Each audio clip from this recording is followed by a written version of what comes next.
Welcome to Learnino. നമ്മൾ ഇന്ന് നോക്കാനായിട്ട് പോകുന്നത് LDCയിലെ മെൻ്റൽ എബിലിറ്റിയിലുള്ള തേർഡ് ടോപ്പിക്കായിട്ടുള്ള സ്ഥാനനിർണ്ണയ പരിശോധന എന്ന് പറയുന്ന ഒരു ടോപ്പിക്കാണ്. നമ്മൾ റാങ്കിങ് ടെസ്റ്റ് എന്നൊക്കെ പറയും.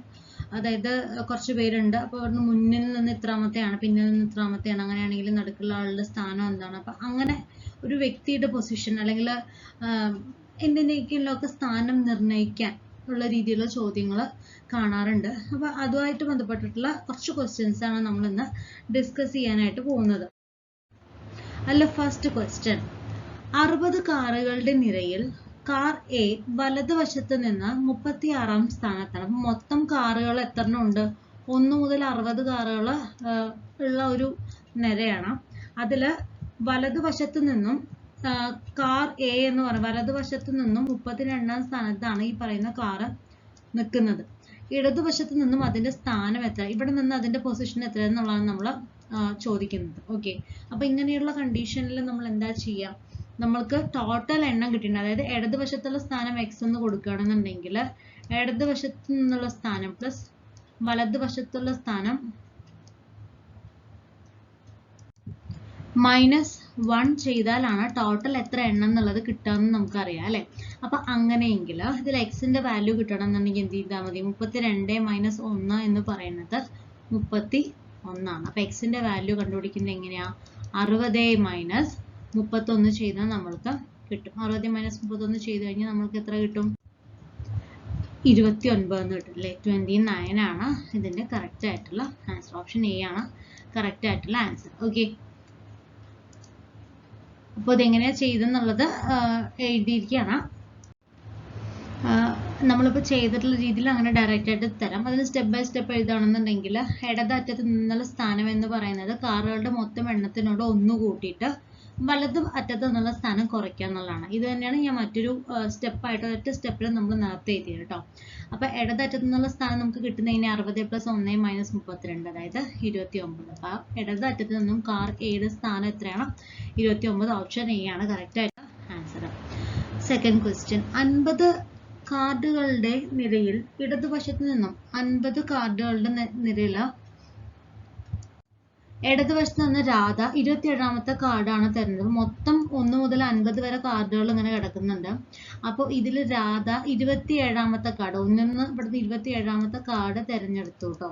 അപ്പോൾ വലതുവശത്ത് നിന്നും അതേ കാർഡിന്റെ സ്ഥാനം, അപ്പൊ ഇടതുവശത്ത് നിന്നും ഇത് എത്രയാണ്? 27 ആണ്. അപ്പോൾ വലതുവശത്ത് നിന്നും ഈ കാർഡിന്റെ സ്ഥാനം എത്രയാണെന്നാണ് ചോദ്യം. അപ്പൊ നമ്മളിങ്ങനെ വരുമ്പോൾ എന്താ ചെയ്യാം? ഇടതുവശത്തുള്ള സ്ഥാനം പ്ലസ് വലതുവശത്തുള്ള സ്ഥാനം -1 ആണ് എന്തെന്ന് പറയുന്നത് ടോട്ടൽ നമ്പർ ഓഫ് കാർഡ്സ്, അത് 50 ആണ് അല്ലെ. അപ്പൊ അതിന് എക്സിന്റെ വാല്യൂ കണ്ടുപിടിച്ചാൽ മതി. 27 - 1 എന്ന് പറയുന്നത് 26 ആണ്. അപ്പൊ എക്സിന്റെ വാല്യൂ എന്ന് പറയുന്നത് 50 - 26 ആണ്. 50 - 26 എന്ന് പറയുന്നത് എത്രയാ? അത് 24 ആണ്. ഓപ്ഷൻ എ ആണ് കറക്റ്റ് ആൻസർ. ഓക്കെ, അപ്പോൾ അത് സ്റ്റെപ്പ് ബൈ സ്റ്റെപ്പ് ആയിട്ട് പറഞ്ഞിരിക്കുകയാണ്. മൊത്തം കാർഡുകളുടെ എണ്ണം എന്ന് പറയുന്നത് വലതുവശത്ത് നിന്നുള്ള കാർഡിന്റെ സ്ഥാനം പ്ലസ് ഇടതുവശത്ത് നിന്നുള്ള കാർഡിന്റെ സ്ഥാനം -1 ആണ് ചെയ്യേണ്ടത്. അതായത് 50 ആണ് രാധയുടെ കാർഡിൽ വലതുവശത്തുള്ള സ്ഥാനം പ്ലസ് 27 - 1 ആണ് 50 വരിക. അപ്പോൾ വലതുവശത്ത് നിന്നും രാധയുടെ കാർഡിന്റെ സ്ഥാനം എന്ന് പറയുന്നത് 50 - 27 + 1 = 24 ആണ്. അപ്പൊ അതുകൊണ്ട് തന്നെ വലതുവശത്ത് നിന്ന് കാർഡിന്റെ സ്ഥാനം എത്രയാണ്? അത് 24 ആണ്. മൂന്നാമത്തെ ചോദ്യം, 54 പേരുടെ നിരയിൽ എ ഇടതുവശത്ത് നിന്ന് 15ഉം വലതുവശത്ത് നിന്ന് ബി 20ഉം ആണ്. എക്കും ബിക്കും ഇടയിലുള്ള മൊത്തം ആളുകളുടെ എണ്ണം കണ്ടെത്താനാണ് പറഞ്ഞിരിക്കുന്നത് കേട്ടോ. അപ്പോൾ എ എന്ന് പറയുന്നത് മൊത്തം 1 മുതൽ 54 പേരടങ്ങുന്ന ഒരു നിരയാണ് ഉള്ളത്. അപ്പൊ അതില് എ ഇടതുവശത്ത് നിന്നും 15. എ എവിടെ? ഇടതുവശത്ത് നിന്നും എന്റെ സ്ഥാനം 15ാം സ്ഥാനത്താണ് എ. വലതുവശത്ത് നിന്നും 20 ആണ് ബി. ഓക്കെ, അപ്പൊ എന്റെയും ബിന്റെ ഇടയിൽ മൊത്തം ആളുകളുടെ എണ്ണം എത്രയെന്നാണ് ചോദിച്ചിരിക്കുന്നത് അല്ലെ. അതായത് ഈ എക്കും ബിക്കും ഇടയിൽ ഈ ഗ്യാപ്പിൽ എത്ര ആളുകൾ അവിടെ ഫിൽ ചെയ്തിട്ടുണ്ടാവുന്നതാണ് നമ്മുടെ ക്വസ്റ്റ്യൻ. അപ്പൊ അതെങ്ങനെ ചെയ്യാം? അപ്പൊ 50 + 20 എന്ന് പറയുന്നത് 35 ആണ്. അത് ശരിക്കും മൊത്തം ആളുകളുടെ എണ്ണം 54 എന്നല്ലേ പറയണേ. ഈ 54 വെച്ച് കമ്പയർ ചെയ്യുമ്പോൾ 35 എന്ന് പറയുന്നത്, അതായത് ഈ രണ്ട് സ്ഥാനത്തിന് ഇടയിൽ, അതായത് 15നും 20നും ഇടതുവശത്ത് നിന്നും 15ഉം വലതുവശത്ത് നിന്ന് 20നും ഇതിന് ഇടയ്ക്കുള്ള ആളുകളാണ് കണ്ടുപിടിക്കേണ്ടത്. അല്ലാണ്ട് ഇടതുവശത്ത് നിന്ന് 15ഉം 20ഉം അല്ല, രണ്ടും രണ്ട് പൊസിഷനിൽ നിന്നുള്ള നമ്പേഴ്സ് ആണ്. അതായത് ഇവിടെ 15 കഴിഞ്ഞാൽ പിന്നെ 16, 17, 18 അങ്ങനത്തെ 20 അല്ല ഇത്. വലതുവശത്ത് നിന്നും നമ്മൾ എണ്ണുന്ന സമയത്ത്, അതായത് 54 നമ്മൾ എണ്ണുമ്പോൾ 54 ഒന്നാം സ്ഥാനം, 53 രണ്ടാം സ്ഥാനം, അങ്ങനെ വന്ന് അവിടെ നിന്ന് അത് 20ാം സ്ഥാനമാണ് ഇവിടെ വരുന്നത് കേട്ടോ. ഈ 15 കഴിഞ്ഞ് ഇങ്ങനെ കൂട്ടി പോകുന്ന 20 അല്ല ഇത്. ഓക്കെ, അപ്പോൾ 15 + 20 എന്ന് പറയുമ്പോൾ മൊത്തം നമ്മളിപ്പോൾ അതിനുള്ള എണ്ണം നോക്കുന്ന സമയത്ത് മൊത്തം ആളുകളുടെ എണ്ണത്തിനേക്കാളും കുറവുള്ള ഒരു നമ്പറാണ് 35 ആണല്ലോ കിട്ടുന്നത്. അപ്പോൾ രണ്ട് അവസാന വ്യക്തികൾക്കിടയിലുള്ള വ്യക്തികളുടെ എണ്ണം കിട്ടണം എന്നുണ്ടെങ്കിൽ, അതായത് 15നും 20നും ഇടയ്ക്കുള്ള വ്യക്തികളുടെ എണ്ണം കണ്ടുപിടിക്കണമെങ്കിൽ എന്ത് ചെയ്താൽ മതി വെച്ച് കഴിഞ്ഞാൽ ടോട്ടൽ നമ്പർ, കാരണം അത് ലെസ് ദാൻ ആയതുകൊണ്ടാണ്, ടോട്ടൽ ആളുകളുടെ എണ്ണം അതിൽ നിന്ന് എന്ത് കുറയ്ക്കുക, ഈ രണ്ട് പൊസിഷൻ നമ്മൾ കൂട്ടിയത് കുറച്ചാൽ മതി. ഓക്കെ, അതായത് 54 - ഈ രണ്ട് പൊസിഷൻ നമ്മൾ കൂട്ടുക, എത്ര കിട്ടും? അത് 35 കിട്ടും. അപ്പോൾ 54 - 35 ചെയ്യുമ്പോൾ എത്ര കിട്ടും? 19. അപ്പോൾ അതിനാൽ അവർക്കിടയിൽ എത്ര പേര് മാത്രമേ ഉള്ളൂ? 19 പേര് മാത്രമേ അവർക്കിടയിൽ ഉള്ളൂ. ഓക്കെ, നാലാമത്തെ ചോദ്യം, വിദ്യാർത്ഥികളുടെ ഒരു നിരയിൽ ജോൺ ഇടതറ്റത്ത് നിന്ന് 8ാം സ്ഥാനത്തും വലതറ്റത്ത് നിന്ന് 12ാം സ്ഥാനത്തുമാണ്. നിരയിലെ മൊത്തം വിദ്യാർത്ഥികളുടെ എണ്ണം കണക്കാക്കാനാണ് പറയുന്നത്. അപ്പൊ ജോണിന്റെ സ്ഥാനം ഒത്തിരി പേരുള്ളൊരു നിരയാണ്, അത് എത്ര പേരാന്നുള്ളത് നമുക്ക് അറിയില്ല. ആ നിരയിൽ നിന്ന് ജോണ് ഇടതറ്റത്ത് നിന്ന്, ഇത് രണ്ടറ്റം നമ്മൾ കൺസിഡർ ചെയ്യുകയാണെന്നുണ്ടെങ്കിൽ ഇടത് നിന്നും 8ാം സ്ഥാനത്താണ് നമ്മുടെ ജോൺ നിൽക്കുന്നത്. അതേപോലെ തന്നെ വലത് ഭാഗത്ത് നിന്നും 12ാം സ്ഥാനത്താണ് പുള്ളി നിൽക്കുന്നത്. അങ്ങനെയെങ്കിൽ മൊത്തം എണ്ണം കണ്ടുപിടിക്കാൻ നമുക്ക് അറിയാം. അങ്ങനെ ഇടത് ഭാഗത്ത് നിന്നും വലത് ഭാഗത്ത് നിന്നും ഒരേ പൊസിഷൻ നമ്മൾ കണക്കാക്കുകയാണെന്നുണ്ടെങ്കിൽ ടോട്ടൽ എണ്ണം എന്ന് പറയുന്നത് എത്രയാ? 12 + 8 - 1. 12 + 8 എന്ന് പറയുന്ന സമയത്ത് എത്രയാണ്? 20 - 1, 19 പേരാണ് അതിൽ ഉള്ളത്. അപ്പൊ മൊത്തം വിദ്യാർത്ഥികളുടെ എണ്ണം എന്ന് പറയുന്ന സമയത്ത് ഇടതുവശത്ത് നിന്നുള്ള റാങ്ക് പ്ലസ് വലതുവശത്ത് നിന്നുള്ള റാങ്ക് -1. അപ്പോൾ മൊത്തം വിദ്യാർത്ഥികളുടെ എണ്ണം എന്ന് പറയുന്നത് 8 + 12 - 1 എന്ന് പറയുന്നത് 8 + 12 20 ആണ്. 20 - 1 19 ആണ്. അപ്പൊ മൊത്തം വിദ്യാർത്ഥികളുടെ എണ്ണം എത്രയാണ്? അത് 19 ആണ്. അടുത്ത ചോദ്യം, 60 പേരുള്ള പട്ടികയിൽ ഇടതറ്റത്ത് നിന്നും 26ാം സ്ഥാനത്താണ് ഗണേഷ്, വലതുവശത്ത് നിന്നും അവന്റെ സ്ഥാനം കണ്ടെത്തുക. അപ്പൊ മൊത്തം ആളുകളുടെ എണ്ണം 60 കിട്ടിയിട്ടുണ്ട്. ഇടത് അറ്റത്ത് നിന്നും നമ്മുടെ ഗണേഷ് നിൽക്കുന്നത് 26ാം സ്ഥാനത്താണ്. വലത് അറ്റത്ത് നിന്നും അവന്റെ സ്ഥാനം എത്ര എന്നുള്ളത് നമ്മൾക്ക് അറിയില്ല, നമ്മൾ x എന്ന് കൊടുക്കണം. നമുക്കറിയാം മൊത്തം എണ്ണം എന്ന് പറയുന്നത് ഇടതുവശത്തുള്ളതും അതുപോലെ തന്നെ വലതുവശത്തുള്ളതും തമ്മിൽ കൂട്ടിയിട്ട് 1 കുറയ്ക്കുമ്പോഴാണ് നമുക്ക് മൊത്തം എണ്ണം കിട്ടുന്നത്. അപ്പൊ x എന്ന് പറയുന്നത് 26 - 1 എന്ന് പറയുന്നത് എന്താവും? ഇതും ചേർത്താൽ 25 ആവും അല്ലെ? അപ്പോൾ ആ 25 അങ്ങോട്ട് പോവാ, x അവിടെ തന്നെ ഇരിക്കട്ടെ. 60 - 25 എന്ത് ചെയ്യും? 10 - 5 പോയി കഴിഞ്ഞാൽ 5 - 35. ഓപ്ഷൻ എ ആണ് കറക്റ്റ് ആയിട്ടുള്ള ആൻസർ അല്ലേ? അപ്പൊ വ്യക്തികളുടെ മൊത്തം എണ്ണം എന്ന് പറയുന്നത് എന്താണ്? വലത് അറ്റങ്ങളിൽ നിന്നുള്ള ഗണേശന്റെ സ്ഥാനം പ്ലസ് ഇടത് അറ്റത്തു നിന്നുള്ള ഗണേശന്റെ സ്ഥാനം -1 ചെയ്താൽ മതി. ഇപ്പൊ വലത് അറ്റത്തു നിന്നുള്ള ഗണേശന്റെ സ്ഥാനം എന്ന് പറയുന്നത് വ്യക്തിയുടെ മൊത്തം എണ്ണം മൈനസ് ഇടത് അറ്റത്തു നിന്നുള്ള ഗണേശന്റെ സ്ഥാനം +1, അതായത് ഇതിനെയൊക്കെ ഈക്വൽ ടുന്റെ അപ്പുറത്ത് കൊണ്ടുപോയത്, അതായത് 60 - 26 + 1 which is equal to 35. അപ്പോൾ വലത് അറ്റത്ത് നിന്നും ഗണേശന്റെ സ്ഥാനം എത്രയാണ്? അത് 35ാം സ്ഥാനത്താണ് ആര് നിൽക്കുന്നത്? ഗണേശ്. അടുത്ത ചോദ്യം, ഇടത് അറ്റത്ത് നിന്നും 18ാം സ്ഥാനത്തും വലതുവശത്ത് നിന്നും 38ാം സ്ഥാനത്തുള്ള റിങ്കുവിന് 12ാം സ്ഥാനത്തുമാണ് സിയ. അവയെല്ലാം വടക്കോട്ട് അഭിമുഖമാണെങ്കിൽ നിരയിലെ മൊത്തം ആളുകളുടെ എണ്ണം കണ്ടുപിടിക്കുക. അപ്പൊ എല്ലാവരും വടക്കോട്ട് നോക്കി നിൽക്കണ്ട. എത്ര ആൾക്കാരുണ്ടെന്ന് നമുക്ക് അറിയില്ല. ആ ആളുകളുടെ എണ്ണം കണ്ടുപിടിക്കുക എന്നുള്ളതാണ് നമ്മളിവിടെ ചെയ്യേണ്ടത്. അപ്പോൾ ഇടത് അറ്റത്ത് നിന്നും 18ാം സ്ഥാനത്തും വലതുവശത്ത് നിന്നും 38ാം സ്ഥാനത്തുള്ള റിങ്കുവിന് 12ാം സ്ഥാനം, അതായത് സിയുടെ പൊസിഷൻ അവിടെ പറയണത് കേട്ടോ, റിങ്കുവിന്റെ പൊസിഷൻ അല്ല പറയുന്നത്, സിയുടെ പൊസിഷനാണ് പറയുന്നത്. അതായത് സി എങ്ങനെയാ? വലതുവശത്ത് നിന്ന് 38ാം സ്ഥാനമുള്ള റിങ്കുവിന് 12ാം സ്ഥാനത്താണ് സിയ. റിങ്കുവിൽ 12ാം സ്ഥാനത്താണ് സിയ. അപ്പൊ ഇവിടെ നിന്ന് 12ാം സ്ഥാനത്താണ് സിയ നിൽക്കുന്നത്. അതേപോലെ തന്നെ ഇടത് അറ്റത്തിൽ നിന്നും 18ാം സ്ഥാനത്തും അത് ഇടതറ്റത്ത് നിന്ന് 18ാം സ്ഥാനത്താണ് ഈ പറഞ്ഞ റിയ. ഇടതറ്റത്ത് നിന്ന് എത്രയാണ്? 18ാം സ്ഥാനത്താണ് ആര് നിൽക്കുന്നത്? സിയ നിൽക്കുന്നത്. അപ്പൊ സിയുടെ പൊസിഷൻ 12ഉം 18ഉം വരുന്നുണ്ടല്ലേ. അപ്പോൾ അതുപോലെ റിയയുടെ പൊസിഷൻ 38ാം സ്ഥാനത്താണ് വലത്ത് നിന്നുള്ളത് നമുക്ക് മനസ്സിലായിട്ടുണ്ട്. അങ്ങനെയെങ്കിൽ ടോട്ടൽ എണ്ണാണ് പറയുന്നത്. ഇപ്പൊ ഒരു പൊസിഷനിൽ നിൽക്കുന്നു റിയ എങ്കിൽ ഇടത്തുനിന്നും വലത്തുനിന്നും ആ സെയിം പൊസിഷനിലേക്കുള്ള നമ്പർ എത്രയെന്ന് കിട്ടിക്കഴിഞ്ഞാൽ നമുക്ക് അത് രണ്ടും കൂടെ കൂട്ടി -1 ചെയ്താൽ മതി. പക്ഷെ ഇവിടെ നമുക്ക് അങ്ങനെ ഒരു ഓപ്ഷൻ ഇല്ല അല്ലെ. അപ്പൊ നമ്മൾ എന്ത് ചെയ്യും? നമുക്ക് നോക്കാം. അപ്പോൾ റിങ്കുവിന്റെ കേസ് എടുക്കുകയാണെന്നുണ്ടെങ്കിൽ റിങ്കു എങ്ങനെയാണ്? റിങ്കു എന്ന് പറയുന്നത് റൈറ്റ് എൻഡ് എന്ന 38th പൊസിഷനിൽ നിൽക്കുന്ന ഒരാളാണ് ആര്? റിങ്കു എന്ന് പറയുന്നത് അല്ലെ. അപ്പോൾ ഈ റിങ്കുവിന്റെ വലത് ഭാഗത്ത് നിന്ന് 37 ആൾക്കാർ കഴിഞ്ഞിട്ടാണ് 38 വരെ. അപ്പോൾ റിങ്കുവിന്റെ വലത് ഭാഗത്ത് എത്ര പേരുണ്ട്? 37ഓളം പേര് റിങ്കുവിന്റെ വലത് ഭാഗത്തുണ്ട്. സിയനെ കുറിച്ച് പറയാനാണെന്നുണ്ടെങ്കിൽ സിയ എന്ന് പറയുന്നത് ലെഫ്റ്റ് എൻഡിന്ന് 18 അല്ലെ. സിയ എന്ന് പറയുന്നത് ലെഫ്റ്റ് എൻഡിന്ന് എന്താ 18ഉം അതേപോലെ തന്നെ ഈ റിങ്കുവിൽ നിന്നും ഒരു 12 ആൾക്കാർ അപ്പുറത്താണ് നിൽക്കുന്നതെന്ന് നമ്മൾ പറഞ്ഞിട്ടുണ്ട്. ഓക്കെ, അപ്പൊ അതിനർത്ഥം അവിടെ എത്ര പേരുണ്ട്? 17 ആളുകളുണ്ട് സിയന്റെ ഇപ്പുറത്തായിട്ട്. സി ഇവിടെ ലെഫ്റ്റ് നമ്മൾ എടുക്കുകയാണെന്നുണ്ടെങ്കിൽ 18ാം സ്ഥാനത്താന്ന് പറയുമ്പോൾ ഇവിടെ എത്ര പേരുണ്ട്? മൊത്തം 17 പേര് ഈ ലെഫ്റ്റില് കിടക്കുന്നുണ്ട്, സിയന്റെ ലെഫ്റ്റില് കിടക്കുന്നുണ്ട് അല്ലെ. അപ്പൊ അങ്ങനെ വരുന്ന സമയത്ത് അവിടെ റിങ്കുവിനും സിയയ്ക്കും ഇടയിൽ എത്ര പേരുണ്ടാവാൻ സാധ്യതയുണ്ട്? റിങ്കുവിന്റെ സ്ഥാനം നമുക്ക് വലത് ഭാഗത്തുനിന്ന് 38 നമ്മൾക്ക് അറിയുള്ളൂ. സിയുടെ സ്ഥാനം ഇടത് ഭാഗത്ത് നിന്നും 18 നമ്മൾക്ക് അറിയാം. അതേപോലെ തന്നെ സിയുടെ സ്ഥാനം നമ്മൾ ലെഫ്റ്റ് നിന്ന് ഇങ്ങോട്ടേക്ക് എടുക്കുകയാണെന്നുണ്ടെങ്കിൽ ഈ റിങ്കുവിന്റെ കുറച്ച് അപ്പുറത്താണല്ലോ നമ്മുടെ സിയ ആ പൊസിഷൻ നമ്മൾ നോക്കുമ്പോൾ കാണുന്നത് അല്ലെ. അപ്പോ നമ്മൾക്ക് ഇതിൽ ടോട്ടൽ നമ്പർ ഓഫ് ആളുകളെ കണ്ടുപിടിക്കാൻ എന്ത് ചെയ്താൽ മതി? 38 നമുക്ക് ഈ പൊസിഷൻ അറിയാം അല്ലെ റിങ്കുവിന്റെ. അപ്പൊ 38ന്റെ കൂടെ എന്ത് ചെയ്യണം? 12 കുറയ്ക്കണം.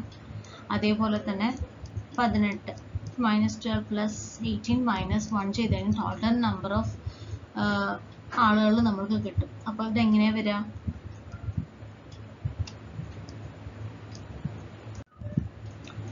-38 + 6 - 1 വരും അല്ലേ. 38 + 6 - 1 എന്ന് പറയുമ്പോൾ 44 - 1 which is equal to 43 number of ആളുകളാണ് അവിടെ ഉണ്ടാവുക. ഓക്കെ, ഇനി 105 വിദ്യാർത്ഥികളുള്ള ഗ്രൂപ്പിൽ രവിയുടെ റാങ്ക് മുകളിൽ നിന്നും 36. രവിയുടെ റാങ്ക് മുകളിൽ നിന്നും 36ഉം സരികയുടെ റാങ്ക് താഴെ നിന്ന് 41ഉമാണ്. രവിക്കും സരികയ്ക്കും ഇടയിൽ എത്ര വിദ്യാർത്ഥികളുണ്ട്? രണ്ടുപേർക്ക് ഒരേ റാങ്ക് ലഭിച്ചില്ലെങ്കിൽ കേട്ടോ. അപ്പൊ ഇതിനിടയ്ക്കുള്ള ഈ ഒരു ആളുകളുടെ എണ്ണമാണ് നമ്മൾ എന്ത് ചെയ്യേണ്ടത്? ഇവിടെ കണ്ടുപിടിക്കണം. അപ്പൊ ഇവിടെ വിദ്യാർത്ഥികളുടെ എണ്ണം എന്ന് പറയുന്നത് രവിയുടെയും സരികയുടെയും റാങ്കുകളുടെ തുകയേക്കാൾ എന്തായാലും കൂടുതലായിരിക്കുമല്ലോ. അപ്പൊ അതുകൊണ്ട് തന്നെ രവിക്കും സരികയ്ക്കും ഇടയിലുള്ള വിദ്യാർത്ഥികളുടെ എണ്ണം കണ്ടുപിടിക്കാൻ എന്ത് ചെയ്താൽ മതി? 105 - രവിയുടെയും സരികയുടെയും റാങ്കുകളുടെ തുക നമ്മൾ എന്ത് ചെയ്താൽ മതി? കൂട്ടിയാൽ മതി അല്ലെ.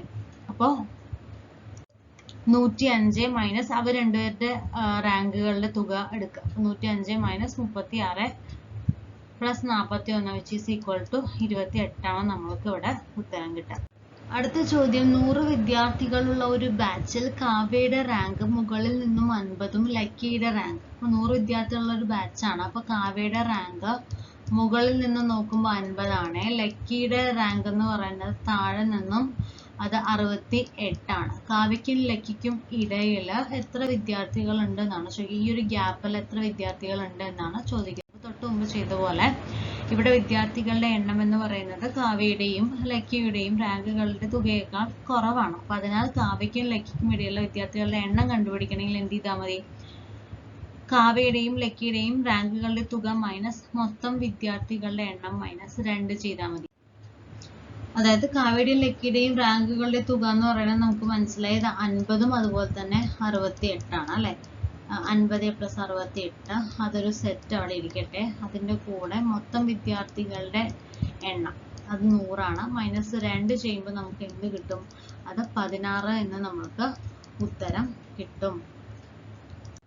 അടുത്തത്, ഒരൊറ്റ നിരയിൽ ചില പെൺകുട്ടികളുണ്ട്. അവരെല്ലാം വടക്കോട്ട് അഭിമുഖം, എല്ലാവരും വടക്കോട്ട് നോക്കി നിൽക്കണം.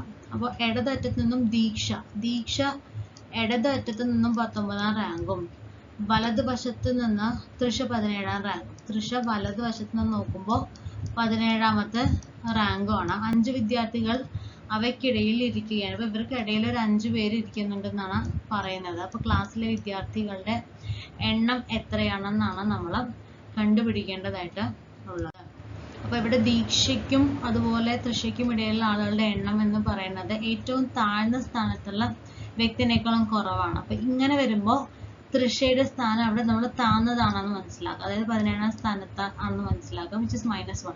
അപ്പൊ അതായത് ഇവിടെ അവര് പറഞ്ഞിട്ടുണ്ട് മൊത്തം രണ്ടുപേരുടെ ഇടയിൽ. ഇപ്പൊ ഒരാള് ഇടത്ത് നിന്ന് 19 ആണ്, ഒരാള് വലത് നിന്ന് 17ാം സ്ഥാനത്താണ്. ഇവർക്കിടയിൽ 5 പേരാണുള്ളത്. അപ്പൊ അത് വളരെ കുറവല്ലേ. അപ്പൊ ഇവിടെ നമ്പർ ഓഫ് ആളുകൾ എന്ന് പറയുന്നത് ദീക്ഷയ്ക്ക് ഇതിന് ഇടയ്ക്കുള്ളത് വളരെ കുറവ്, 5 നമ്പറാണ്. അപ്പൊ അതെന്ന് പറയുന്നത് ഈ പൊസിഷനെ വെച്ച് നോക്കുമ്പോൾ വളരെ വളരെ ചെറുതാണ്. അപ്പൊ അങ്ങനെ വരുന്ന സമയത്ത് നമ്മൾക്ക് ഇതിന് കൃത്യമായിട്ട് ഒരു ധാരണ കിട്ടില്ല ഏതാണ് കൃത്യമായിട്ടും ആ ക്ലാസ്സിലുള്ള നമ്പർ ആളുകളുടെ എണ്ണം എന്നുള്ളത് നമുക്ക് വ്യക്തമായിട്ടൊരു ധാരണ കിട്ടില്ല ഇങ്ങനെയുള്ള കേസിൽ. ഓക്കെ, അടുത്ത ക്വസ്റ്റ്യൻ, ഒരൊറ്റ നിരയിലെ കുറച്ച് ആൺകുട്ടികളുണ്ട്. അവരെല്ലാം വടക്കോട്ട് നോക്കി നിൽക്കുന്നുണ്ട്. ഗൗരവ് ഇടത് നിന്ന് 29. അപ്പൊ ഗൗരവ് ഇടത് നിന്ന് നോക്കുമ്പോൾ 29ാം സ്ഥാനത്താണ്. തരുൺ വലതറ്റത്ത് നിന്ന് 27ാം റാങ്കാണ്. 26 വിദ്യാർത്ഥികൾ അവർക്കിടയിൽ. ഇപ്പൊ ഇവർക്കിടയിൽ എത്ര പേരുണ്ട്? 26 വിദ്യാർത്ഥികൾ ഇരിക്കുന്നുണ്ടെങ്കിൽ വിദ്യാർത്ഥികളുടെ എണ്ണം കണ്ടുപിടിക്കാനാണ് പറയുന്നത്. അപ്പൊ ഇവിടെ ഗൗരവനും തരുണിനും ഇടയിലുള്ള ആളുകളുടെ എണ്ണം നമ്മൾ നോക്കുന്ന സമയത്ത് അത് എത്രയാണ്? കുറച്ച് വലിയ നമ്പറാണ് അല്ലെ. അപ്പോ ലെസ് ദാൻ ഏറ്റവും താഴ്ന്ന സ്ഥാനത്തുള്ള വ്യക്തി. അപ്പൊ ഈ സാഹചര്യത്തിലുള്ള അതായത് നമുക്കിതിന് ഇവരുടെ ഇടയിലുള്ള ആളുകളുടെ എണ്ണം എന്ന് പറയുന്നത് 26 എന്ന് പറഞ്ഞിട്ടുണ്ട്. അപ്പൊ നമുക്ക് തന്നിരിക്കുന്ന പൊസിഷൻ എന്ന് പറയുന്നത് 27ഉം 29ഉം. അപ്പൊ 27നേക്കാളും ചെറിയ വാല്യൂ ആണല്ലോ 26. അതുകൊണ്ടാണ് ലെസ് ദാൻ ഏറ്റവും താഴ്ന്ന സ്ഥാനത്തുള്ള വ്യക്തി എന്ന് പറഞ്ഞത്. അപ്പൊ ഈ സാഹചര്യത്തിൽ തരുണിന്റെ സ്ഥാനം ഏറ്റവും താഴെയാണ്, അതായത് 27ാം സ്ഥാനത്താണ്. -1 ആണ് നമ്മൾ ചെയ്യേണ്ടത്. അപ്പൊ ഗൗരവ് തരുണിന്റെ ഇടതുവശത്തായിരിക്കണം. അപ്പൊ അങ്ങനെയെങ്കിൽ വ്യക്തികളുടെ എണ്ണം എന്ന് പറയുന്നത് എന്തായിരിക്കും? 29 + 27 + 26 ചെയ്യുമ്പോൾ നമുക്ക് കിട്ടുന്നതായിരിക്കും അതിന്റെ കൃത്യമായിട്ടുള്ള ഉത്തരം. അത് 82 ആണ്. ഓക്കെ, അപ്പൊ ഇത്രയൊക്കെയാണ് അതിലുള്ളത്. അപ്പൊ നമുക്ക് പറയാനാണെന്നുണ്ടെങ്കിൽ നമുക്ക് ടോട്ടൽ നമ്പർ ഓഫ് പേഴ്സൺ, എത്ര ആളുകൾ ഉണ്ട് എന്നുള്ളത് ഒരു നിരയിലോ ഒരു വരിയിലോ എത്ര ആളുകൾ ഉണ്ട് എന്നുള്ളത് നമുക്ക് ഇങ്ങനെ മനസ്സിലാക്കാൻ പറ്റും. അവിടെ അയാളുടെ ഇടത് നിന്നുള്ള റാങ്കും അയാളുടെ വലത് നിന്നുള്ള റാങ്കും കിട്ടണം. ആ പെർട്ടിക്കുലർ ആളുടെ ഇടതും വലതും റാങ്ക് കിട്ടിക്കഴിഞ്ഞാൽ അത് രണ്ടും കൂടെ കൂട്ടാൻ -1 ചെയ്ത് കഴിഞ്ഞാൽ മൊത്തം ആളുകളുടെ എണ്ണം നമുക്ക് കിട്ടും. അതൊന്ന്. പിന്നെ വേറൊരു ടൈപ്പ് എന്ന് പറയുന്നത് 2 ആളുകൾ നിൽക്കുന്നുണ്ട്. അപ്പൊ അതിനിടയിലുള്ള ആളുകളുടെ എണ്ണം എത്രയെന്ന് ചോദിക്കുകയാണെങ്കിൽ എന്ത് ചെയ്താൽ മതി? മൊത്തം ആളുകൾ എത്ര എണ്ണം ഉണ്ട്, ടോട്ടൽ എത്ര പേരുണ്ട് എന്നുള്ളത് നോക്കുക, മൈനസ് ഈ 2 പേരുടെ പൊസിഷൻ തമ്മിൽ അല്ലെ. ഈ 2 പേരുടെ പൊസിഷൻ ഇപ്പൊ AB എന്നാണ് തന്നിട്ടില്ലെങ്കിൽ ആ പൊസിഷൻ തമ്മിൽ എന്ത് ചെയ്യാം? അത് കൂട്ടിക്കഴിഞ്ഞാൽ ഇതിനിടയിലുള്ള ആളുകളുടെ എണ്ണം നമുക്ക് കിട്ടും. ഓക്കെ, ഇനി നമുക്ക് ചിലപ്പോ ഇത് നിങ്ങൾക്ക് ഇത്ര വരെ ചോദിക്കുള്ളൂ കേട്ടോ. ഇതിന് നമ്മൾ നോൺ ഓവർലാപ്പിംഗ് എന്നാണ് പറയാ. ഇതല്ലാത്തൊരു കണ്ടീഷൻ കൂടിയുണ്ട്, ഓവർലാപ്പ് ചെയ്യാം. ഇത് ഇങ്ങോട്ടേക്ക് മാറാം. ഈ പൊസിഷൻ എന്ന് പറയുന്നത് കറക്റ്റ് ആയിട്ട് ഈ ഒരു ലെവലിൽ ഇത് ഇടന്ന് ഇത് വലതെന്നോ ഇടന്നോ പറഞ്ഞ് അവിടെ നിന്ന് അല്ലാണ്ട് ഇത് ഇങ്ങോട്ടേക്ക് കയറി വരാം. പൊസിഷൻ പറയുന്ന സമയത്ത് നോർമലി ഉള്ള കേസിൽ നിന്ന് കയറി വരാം. അപ്പൊ അങ്ങനെയുള്ള കണ്ടീഷൻ വരുന്ന സമയത്ത് ആളുകളുടെ ഇടകൾ കണ്ടുപിടിക്കാൻ എന്ത് ചെയ്താൽ മതി? ഈ 2 പൊസിഷൻ തമ്മിൽ എന്ത് ചെയ്യാ? നമ്മളിപ്പോൾ പറയാറില്ലേ, ആ 2 പൊസിഷൻ തമ്മിൽ ആദ്യം എന്ത് ചെയ്യണം? കൂട്ടണം. ആ കൂട്ടുന്നതിൻ്റെ കൂടെ ടോട്ടൽ നമ്പർ ഓഫ് ആളുകളുടെ എണ്ണം കുറച്ചിട്ട് 2 കുറയ്ക്കണം. അങ്ങനെയാണ്. നിങ്ങൾക്ക് പ്രധാനമായിട്ടും ഈ തൊട്ട് മുമ്പ് പറഞ്ഞ ഈ 2 ടൈപ്പ് ഓഫ് ക്വസ്റ്റ്യൻസ് ആണ് അവിടെ സാധാരണ ഉണ്ടാവാനുള്ള സാധ്യത. അപ്പോൾ ഇത്രയൊക്കെയാണ് നമുക്ക് ഇതിൽ നോക്കാനായിട്ടുള്ളത്. അപ്പോൾ ഇമ്പോർട്ടൻ്റ് ആയിട്ടുള്ള ഒരു ടോപ്പിക്കാണ്. നമുക്ക് എന്തായാലും ഇന്നൊരു ക്വസ്റ്റ്യൻ എക്സ്പെക്ട് ചെയ്യാവുന്നതാണ്. ഈസി ആയിട്ടുള്ള ക്വസ്റ്റ്യൻ തന്നെ ഉണ്ടാവുള്ളൂ. നമുക്ക് LDക്ക് അങ്ങനെ ഒത്തിരി ഹൈപ്പ് കയറിയിട്ടുള്ള ക്വസ്റ്റ്യൻസ് ഒന്നും വരാറില്ല. സാധാരണഗതിയിൽ ഇത് ഇങ്ങനെയുള്ളതാ വരിക. ലെഫ്റ്റിൽ നിന്ന് എത്രയാണ് സ്ഥാനം, റൈറ്റിൽ നിന്ന് എത്രയാണ് സ്ഥാനം, അങ്ങനെയെങ്കിൽ ടോട്ടൽ നമ്പർ ഓഫ് ആളുകൾ എത്രയുണ്ട് എന്നുള്ളൊരു ചോദ്യം നമുക്ക് ഒന്ന് എക്സ്പെക്ട് ചെയ്യാം. ഇല്ലാന്നുണ്ടെങ്കിൽ മൊത്തം ആളുകളുടെ എണ്ണം തരാം. എന്നിട്ട് അതിന്റെ ഇടതുഭാഗത്തുള്ള സ്ഥാനം തരാം, അങ്ങനെയെങ്കിൽ വലതു ഭാഗത്തുള്ളത് എത്രയാണ് എന്ന് ഒരു രീതിയിൽ ക്വസ്റ്റ്യൻ വരാം. അല്ലെങ്കിൽ തിരിച്ച് നമുക്ക് ഏതെങ്കിലും ഒരു പൊസിഷൻ തരാം. അപ്പൊ നമുക്ക് വലതു ഭാഗത്തുള്ളത് നമുക്ക് തരാം, ഇടതു ഭാഗത്ത് നിന്ന് എത്രയാണ് മൊത്തം ആളുകളുടെ എണ്ണവും തരാം. അപ്പൊ അങ്ങനെ അപ്പൊ ഇത് വെച്ചിട്ട് തന്നെ തിരിച്ചും മറിച്ചും ചോദിക്കാനുള്ള സാധ്യതയാണ് അവിടെ കൂടുതൽ LDCയിലൊക്കെ നമ്മൾ കണ്ടിരിക്കുന്നത് കേട്ടോ. മെയിനായിട്ട് അങ്ങനെയുള്ള ടൈപ്പ് ഓഫ് ക്വസ്റ്റ്യൻസ് ചെയ്യുക. അപ്പൊ നമുക്ക് പ്രീവിയസ് ഇയർ ക്വസ്റ്റ്യൻസ് ഒക്കെ കുറെ വർക്ക്ഔട്ട് ചെയ്യുന്ന സമയത്ത് ഏത് രീതിയിലൊക്കെയാണ് ക്വസ്റ്റ്യൻസ് വന്നെന്നുള്ളൊരു ഐഡിയ കിട്ടും. അപ്പോൾ ഓരോ നമുക്കിപ്പോൾ ലാസ്റ്റ് കുറേ LD കഴിഞ്ഞല്ലോ, അപ്പോൾ ഈ ഒരുപാട് LD നോക്കണ്ട, ലാസ്റ്റ് നടന്നിട്ടുള്ളൊരു 2 LD മെയിനായിട്ട് ഒന്ന് ഫോക്കസ് ചെയ്യുന്നത് നന്നായിട്ട്. പ്രത്യേകിച്ച് ലാസ്റ്റ് ടൈം നടന്ന LD എന്തായാലും നോക്കുക, അത് കഴിഞ്ഞിട്ട് അതിന് മുന്നുള്ള നോക്കുക. പിന്നെ നമ്മളുടെ SCRT അങ്ങനെയുള്ള കാര്യങ്ങളൊക്കെയാണ് കൂടുതൽ നിങ്ങൾ ഫോക്കസ് ചെയ്യേണ്ടത് കേട്ടോ. ഓക്കെ, അത്രേ ഉള്ളൂ. Thank you.